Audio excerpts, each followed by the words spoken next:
नमस्कार दोस्तों, मैं Indu Singh. State forward classes परिवार में आप सबका स्वागत है। मैं आज पुनः गुरु वार्ता की छठी कड़ी लेकर आप लोगों के बीच आ गई हूँ। मेरे साथ हैं संजय जी। नमस्ते। आप लोगों के प्रश्नों का उत्तर देने के लिए आशा है आप लोग संजय जी के उत्तर से सेटिस्फाइड होंगे।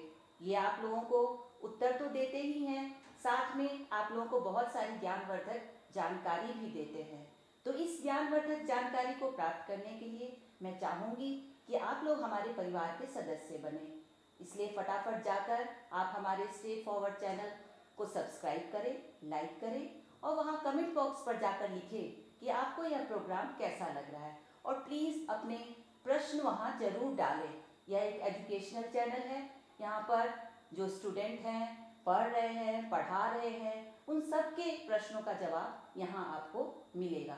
तो चलिए मैं आज का ये प्रोग्राम शुरू करती हूँ। पहला प्रश्न है, मेरठ से अभिनव जी पूछ रहे हैं कि सर, मैं बीए फर्स्ट ईयर में हूँ। मैं इतिहास, भूगोल और अंग्रेजी में स्नातक कर रहा हूँ। आगे मैं यूपीएससी और स्टेट सर्विसेज की परीक्षा देना चाहता हूँ। इस दृष्टि से क्या मेरे विषयों का चयन सही है? धन्यवाद इंदु जी। सिविल सर्विस के ऊपर बहुत क्वेश्चन आ रहे हैं। जहाँ मैं देखता हूँ सब लोग, लगता है कि एक माहौल पैंडमिक के बाद सिविल सर्विस के लिए बहुत अच्छा बना है, बड़ी सुकून भरी बात है। तो देखिए, बार बार पीछे के वीडियो को देखिए। अब हर कोई एक स्पेसिफिक आंसर चाहता है, तो इन प्रश्नों का बड़ा जेनरिक आंसर ही होगा कि विषय ज्योग्राफी अपने आप में बहुत ही खूबसूरत है और इसकी तैयारी अगर आप करते हैं तो साइंटिफिक भी है, सिलेबस भी ठीक ठाक है। कई बार कई लोगों को लेंदी लगता है, लेकिन आपका ग्रेजुएशन में अगर है तो बहुत अच्छी बात है। तो विषय के चयन को लेके आप परेशान ना हो। हिस्ट्री से ज़्यादा बेटर आपके लिए ज्योग्राफी होगा। इसलिए ज्योग्राफी होगा कि ज्योग्राफी की के 2-3 फायदे हैं। एक तो बहुत आर्गुमेंटेटिव राइटअप ज्योग्राफी नहीं खोजता है। सबसे पहले बताऊं कि सिविल सर्विस में जो सबसे बड़ा अवरोध बन रहा है, हर्डल पैदा कर रहा है, वो राइटिंग। चूंकि एक और कायदे की बात बताऊं कि जब भी प्रीलिम्स होता है, पीटी जिसको बोलते हैं, और मेंस, 2 और इंटरव्यू, इस तीनों के बीच बहुत बड़ा अंतर है। माइंडसेट का भी अंतर है, ट्रिक का भी अंतर है, और इसके लिए आपको बहुत जेनरिक स्टडी करके आप बहुत कुछ नहीं कर सकते हैं। तो बहुत बड़ी बात 94 में हमारे एक दोस्त आईएएस टॉपर श्री कृष्ण वत्स से कही थी कि पूरे सिलेबस का पढ़ना तो सुसाइडल है, हाफ ही करें लेकिन अच्छे से करें। अब प्रीलिम्स में क्या है, प्रीलिम्स एक ही फॉर्मूले पे आधारित है, खोजो तो जानो। जैसे आप वर्ग पहली खोजते हैं, मतलब उसके आंसर हैं, 4 विकल्प के अंदर ही उत्तर हैं और आपको ढूंढना है। उसमें टूल क्या है, आपने जो अभी तक इंफॉर्मेशन प्रोसेस किया है और उस इंफॉर्मेशन से जो आपने एनालिसिस किया है, उसका विश्लेषण जो किया है, वहाँ कोई काम नहीं आएगा। किसी भी क्लासेस का पढ़ाया हुआ और कहीं कुछ नहीं आना है। आना वही है कि आप में कितने आप तर्क संगत हैं और कितना प्रेजेंस ऑफ माइंड आपका अपीयर कर रहा है, उससे उसमें ढूंढना है। ठीक इसके विपरीत मेंस एग्जाम क्या है कि प्रश्न है लेकिन उत्तर आपको बनाना है, बना हुआ नहीं है। और वो बनाना ऐसा होना चाहिए कि जो कॉपी देखे वो जो उसकी उत्तर की संकल्पना करे तो उससे वो मैच करे। यानी बहुत ही व्यवस्थित, बहुत सूचनाप्रद और आपके अपने मन से उन सूचनाओं का एक माकूल, एक बड़ा तार्किक निष्कर्ष होना चाहिए। यानी एक बहुत लंबी बहस बतकही चलनी चाहिए उसके अंदर, जिससे बात को रखें एक खास शब्द लिमिट के अंदर। ऐसा नहीं कि कॉपी में भरते जाए। आजकल ये भी प्रश्न उठने लगा है कि कॉपी का एकदम लिमिट फिक्स किया जाए और अंत में इंटरव्यू है। तो यूपीएससी की जिनको भी तैयारी करनी है, तो मेरा मानना है कि पहले आप लिखना चालू करें। किसी प्रश्न को, पीछे के प्रश्नों को देखें, लिखें और उसके बाद आप आगे बढ़ें। धन्यवाद। मुझे लगता है कि जब से हमने गुरु वार्ता प्रोग्राम शुरू किया है, यूपीएससी से रिलेटेड प्रश्न पूछे ही जा रहे हैं। तो अभिनव जी, आप हमारे गुरु वार्ता प्रोग्राम को लगातार देखते रहें और पिछले पिछले 5 प्रोग्राम को अवश्य देखें। उसमें आपको यूपीएससी से रिलेटेड बहुत से आंसर संजय जी के द्वारा दिए गए हैं, वो आपको मिल जाएंगे। अगला प्रश्न है, प्रांजल जी दिल्ली से पूछ रहे हैं कि सर, मैं कंप्यूटर साइंस में ग्रेजुएशन कर रहा हूँ, आगे मैं एथिकल हैकिंग में अपना कैरियर बनाना चाहता हूँ। प्लीज़ यह बताएं कि इस कैरियर का भविष्य कैसा है और किस संस्थान से मैं यह कोर्स करूं? देखिए, पहले तो शब्द को समझिए, इथिकल हैकिंग, यानी काम आप हैकर का ही करेंगे लेकिन इथिकल, बड़ा नैतिक रूप से करेंगे। वही कहानी है कि आप पुलिस बनना चाहते हैं ताकि चोर को रोका जाए। चोर को रोकने के लिए पुलिस को भी उसी तत्परता से, उसी माइंडसेट से, उसी समय काल में कार्य करना होता है। रात में चोरी होती है तो रात में पुलिस को भी गश्त करना होता है। पुलिस का ध्येय है कि जान माल का नुकसान ना हो और कानून का राज बने। दूसरी तरफ हम देखते हैं कि एक चोर है जो किसी तरह पुलिस की नज़र से बचाकर वो चोरी करता है। तो जब से इस पर ट्रैफिक बढ़ता जा रहा है, हर चीज़ अब जादुई डिबिया में सिमट गया है, पूरा डिजिटल क्रांति हो चुकी है और ये क्रांति इतने तेजी से बढ़ रही है कि इसका अनुमान लगाना भी मुश्किल है। इसमें क्या हो रहा है कि बहुत सारे लोग अब सेंधमारी चालू करते हैं और बड़ा मुश्किल है किसी भी सॉफ्टवेयर को, किसी भी फंक्शन को कंप्यूटर के, उसको सुरक्षित रखा जाए। उसके अंदर जो आंकड़े हैं ग्राहकों के, वो या जो संपदा है, संपत्ति है, जो चीज़ है, कुछ भी, तो उसको वो सीधा उठाना चाहते हैं। इसीलिए बहुत सतर्कतापूर्वक सॉफ्टवेयर कंपनियां अपने सॉफ्टवेयर को बनाती है, फिर भी उसको कोशिश करती है पब्लिक के बीच ले जाकर। जैसे गूगल ने एक बहुत बड़ा प्रोग्राम शुरू किया था कि कोई हैक करके दिखाए उसको इनाम दूंगा, किया। तो कोई भी चीज़ वो मानते हैं फुल प्रूफ नहीं है। तो इथिकल हैकर्स जो होते हैं वो एक तरह से चौकीदार की तरह कि इसमें क्या कमी है जिससे कोई हैक कर सकता है और उस कमी को दुरुस्त करने का काम करते हैं। तो पॉजिटिव चीज़ है, बहुत अच्छी चीज़ है। इन दिनों तो अब कंप्यूटर साइंस में आईआईटी में एक अलग से इस पे सेमेस्टर ही हो गया है, पूरा सारी चीज़ों को पढ़ाया जा रहा है। उसके बाद बहुत सारे डिप्लोमा कोर्स होते हैं, सर्टिफिकेशन कोर्स है, उसको आप कर सकते हैं। 12वीं के बाद सारे रास्ते खुल जाते हैं। बहुत अच्छा करियर है और बहुत ही रोचक है, चैलेंजिंग है और एक तरह से बहुत नैतिक रूप से भी आपको न्याय और नैतिकता के प्रति जवाबदेह बनाता है, अकाउंटेबल बनाता है आपके करियर को। अगला प्रश्न रोहतक से श्यामली जी पूछ रही हैं, सर, मैं बीडीएस कर रही हूँ, लास्ट ईयर है, इसके बाद मैं पीजी में एडमिशन लूँ या हॉस्पिटल मैनेजमेंट का कोर्स कर लूँ? देखिए, अब दो बातें, आपका इंटरेस्ट किस में? एक ऑर्थोडॉक्स करियर है, यानी आप अगर एमडीएस करते हैं तो बिल्कुल आप डॉक्टर बनके, स्पेशलाइज्ड डॉक्टर बनके, क्योंकि बीडीएस अपने आप में स्पेशलाइज्ड कोर्स है, डे 1 से ही सुपर स्पेशलिस्ट बनता है आदमी। उसके बाद एमडीएस और ज़्यादा किसी खास टॉपिक पे स्पेशलाइज करता है।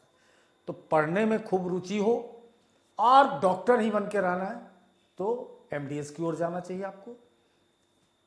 और यदि थोड़ा आप चाहते हैं कि कैरियर सेट हो, बीडीएस काफ़ी है, डॉक्टर लग गया, तो हॉस्पिटल मैनेजमेंट के बहुत सारे कोर्स प्राइवेट भी चलाता है, सरकारी भी चलते हैं, देश विदेश में भी चलते हैं और उसमें बहुत अच्छी नौकरी मिलती है।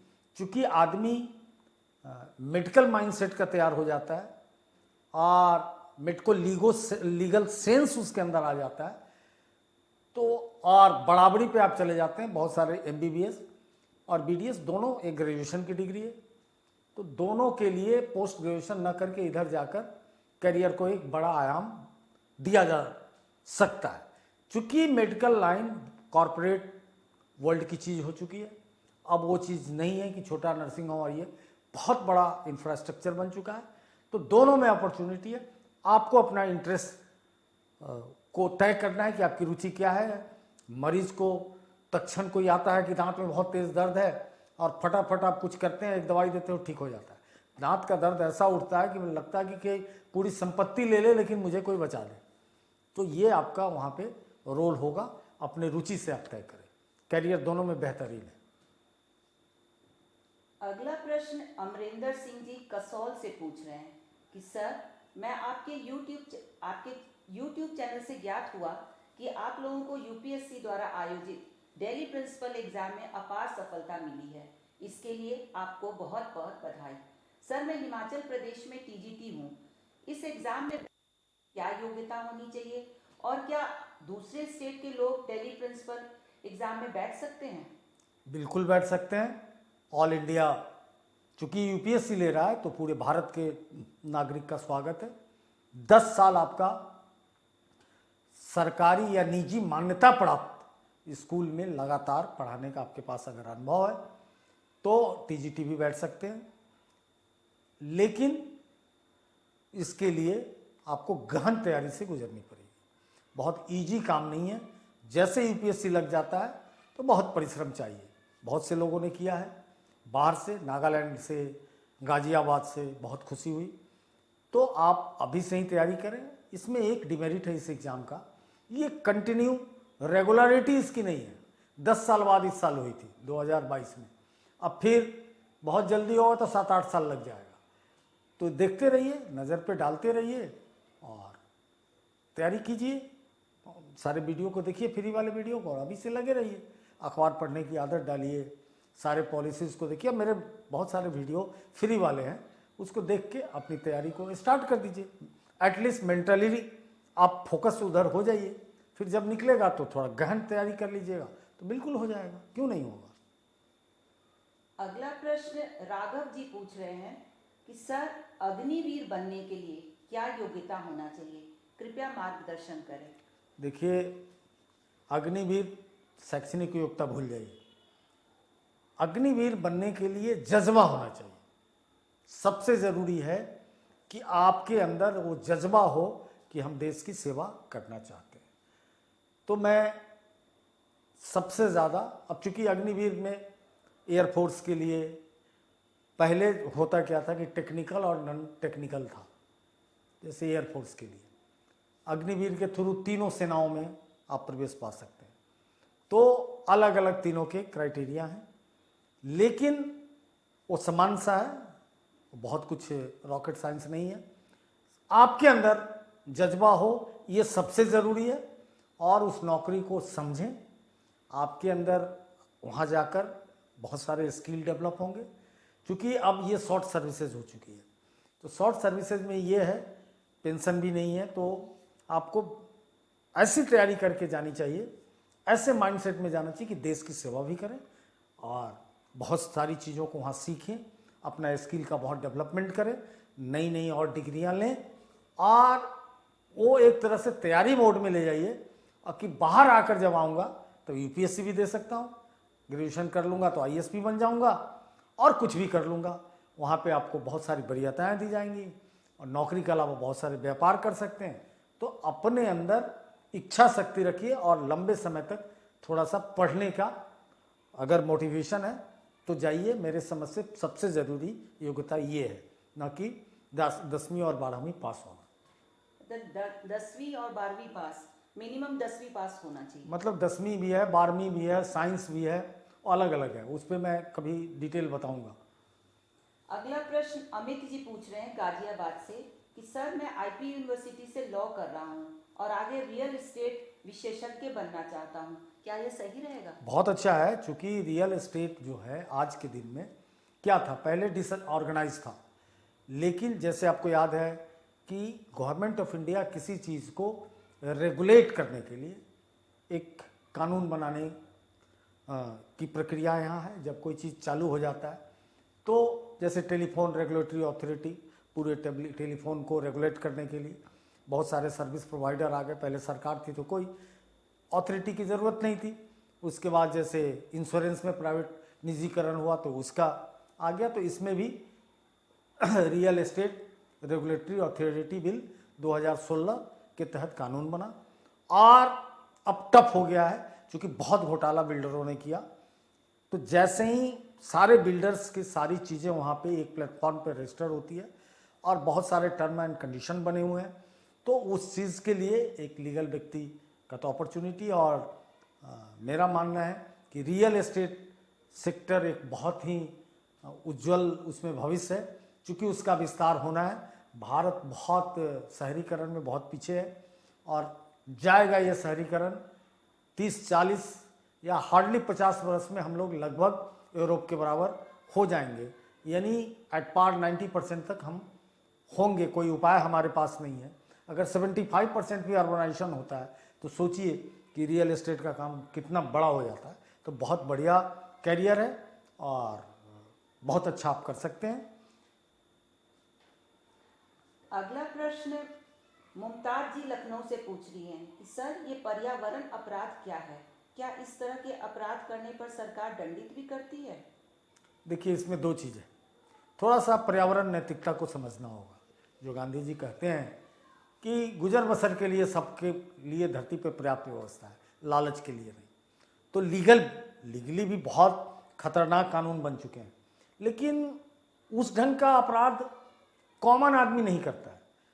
यहाँ पर मेरा कहना है कि जैसे हम स्वच्छ भारत अभियान को लेते हैं, तो स्वच्छ भारत अभियान में आप देखे होंगे कि अगर अपनी नैतिकता को हम बचा लें, यानी हमारे बच्चे टॉफ़ी खाते हैं, कुछ खाते हैं, रोड पे फेंक देते हैं, केला के छिलके फेंकते हैं, अगर एक छोटा सा कुछ डस्टबिन जैसा या लिफाफा रख लिया जाए गाड़ी में, उसी में रखा जाए, प्रॉपर उसको डिस्पोज करे।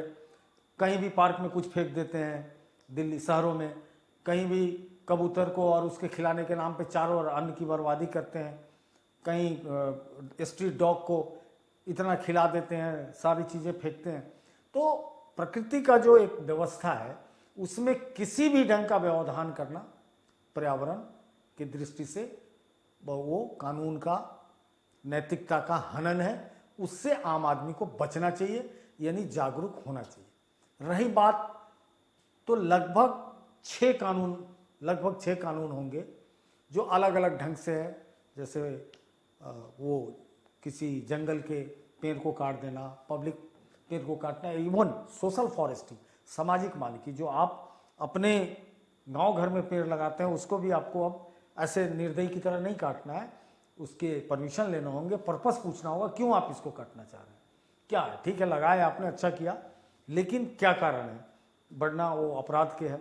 फिर बहुत सारी फैक्ट्रियाँ, बहुत सारे कचरा गंदगी मिलाती हैं, उसके लिए एक्ट है। ढेर सारे एक्ट हैं, ढेर सारे कानून हैं, लेकिन वो सारे कानून एक तरफ, अगर हम सब पर्यावरण प्रहरी बन जाए, यानी हम सब सिपाही बन जाए पर्यावरण के, तो बहुत सारी चीज़ों को ठीक कर सकते हैं। बहुत से शहरों ने किया है, जिसमें आप बार बार उज्जैन का इंदौर का नाम सुनते हैं, तो बहुत अच्छा करके दिखाया है। सूरत ने अच्छा करके दिखाया। तो इस ढंग से करते हैं तो हम सब अपराध से बचते हैं, वरना हर कोई अपराधी होगा तो क्या कानून कर लेगा, कहाँ कहाँ कानून दौड़ता रहेगा। अगला प्रश्न अभिनव जी हाजीपुर से पूछ रहे हैं कि सर, मैंने इस बार 10th का एग्ज़ाम दिया है, मुझे दिल्ली से इंजीनियरिंग की तैयारी करनी है, तो क्या मैं नॉन अटेंडिंग स्कूल में एडमिशन ले लूँ? क्या यह सही रहेगा? दिल्ली के कुछ नॉन अटेंडिंग स्कूल के नाम बताएं। देखिए, हम समझते हैं कि नॉन अटेंडिंग से अच्छा आज के डेट में NIOS में चले जाइए, साइंस की भी पढ़ाई है, वहाँ ले लीजिए, पैसा भी कम है और एक राष्ट्रीय स्तर की संस्था है, वहाँ आपको इसका अच्छा लाभ मिल जाएगा। उसके बाद रहती है बात कि दिल्ली में, तो दिल्ली में आके तैयारी आप बिल्कुल कर सकते हैं। और दिल्ली के अंदर नॉन अटेंडिंग ये कह के कोई नहीं बताएगा, नहीं तो उसकी एप्लीकेशन चली जाएगी। ये टेलीविज़न चैनल पे ये जानकारी देने की चीज़ नहीं है, और ये गलत चीज़ मैं दूंगा भी नहीं, क्योंकि अगर स्कूल है तो उसके लिए अपराध हो जाता है। तो इस पे मैं इतना ही कहना चाहूँगा।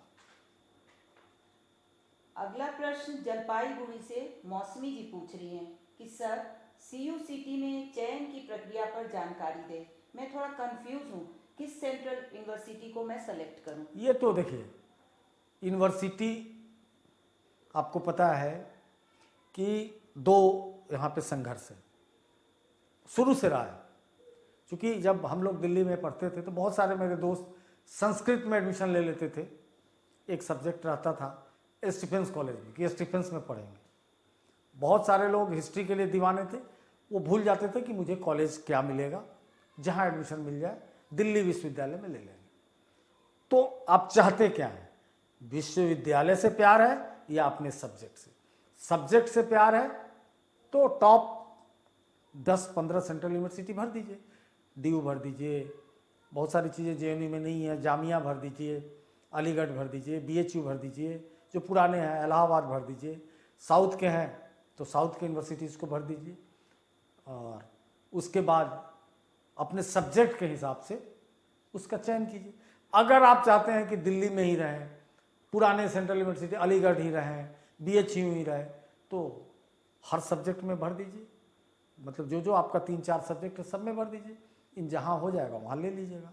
तो या तो विषय से प्यार कीजिए या यूनिवर्सिटी से प्यार कीजिए, इसका सीधा फंडा है। आज का हमारा ये अंतिम प्रश्न था। दोस्तों, आप सबको हमारा ये प्रोग्राम अच्छा लग रहा होगा, संजय जी के जवाबों से आप लोग संतुष्ट होंगे।